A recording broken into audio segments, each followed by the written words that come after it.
Over the centuries, there have been many different execution methods used for those offenders found guilty of committing many different crimes.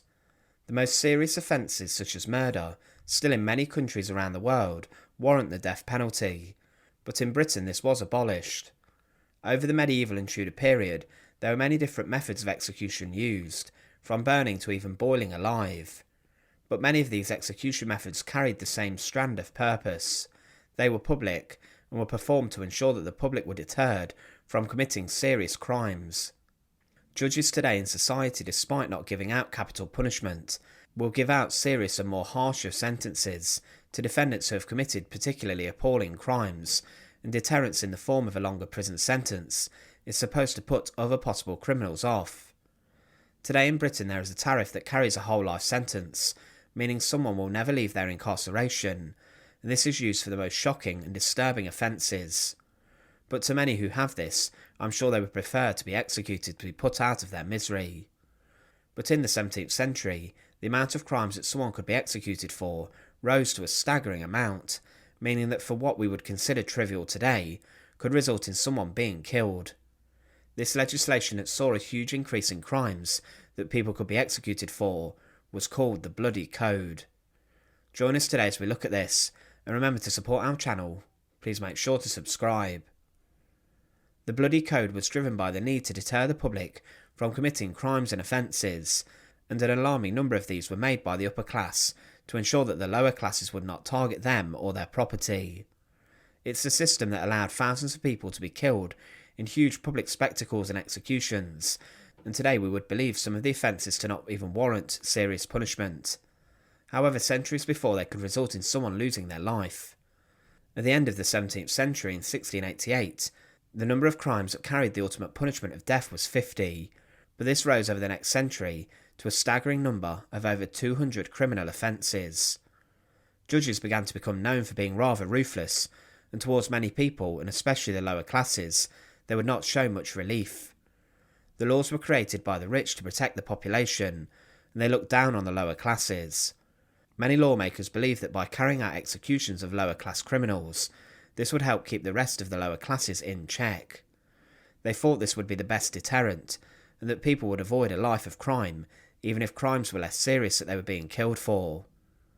This led to the amount of offences carrying capital punishment to rise heavily, and changes in the law allowed this. Thousands of people would flock to witness executions, and because of this it was seen as a perfect deterrent.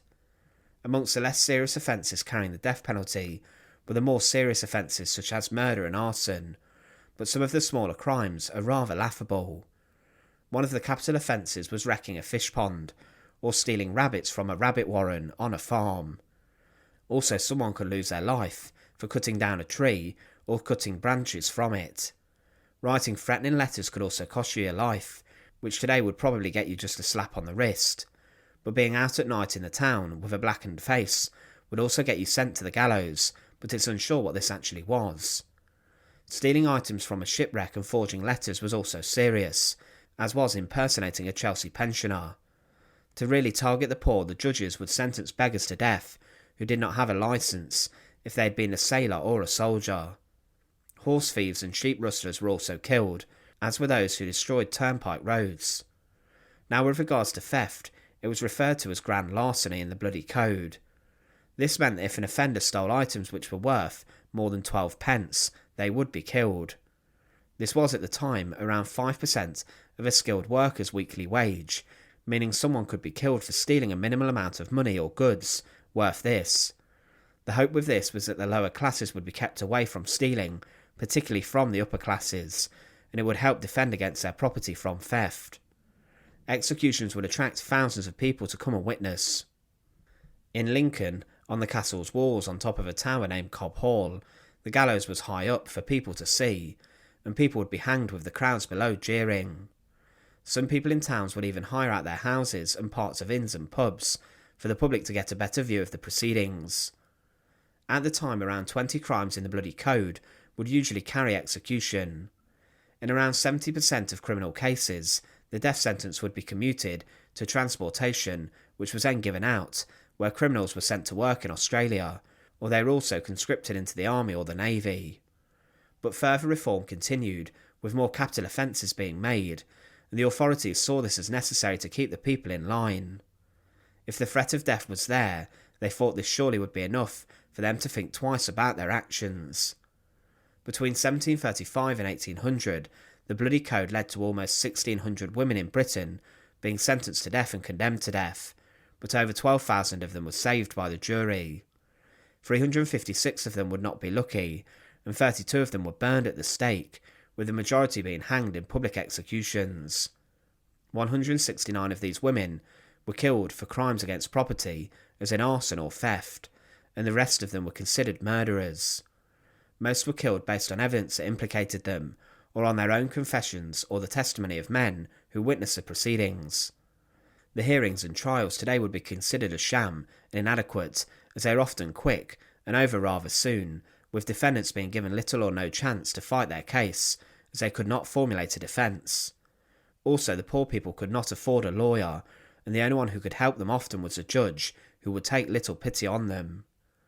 The Bloody Code led to thousands of executions of men and women, and over 1,000 people a year were being sentenced to death. There were murmurings across Britain at the time to try and reduce the number of capital offences, and in 1823 the Judgment of Death Act made the death penalty discretionary for all crimes except for treason and murder. This meant there was a reduction in executions, and that judges could issue the execution if the crime was so serious that it needed it, rather than just issuing it because he could.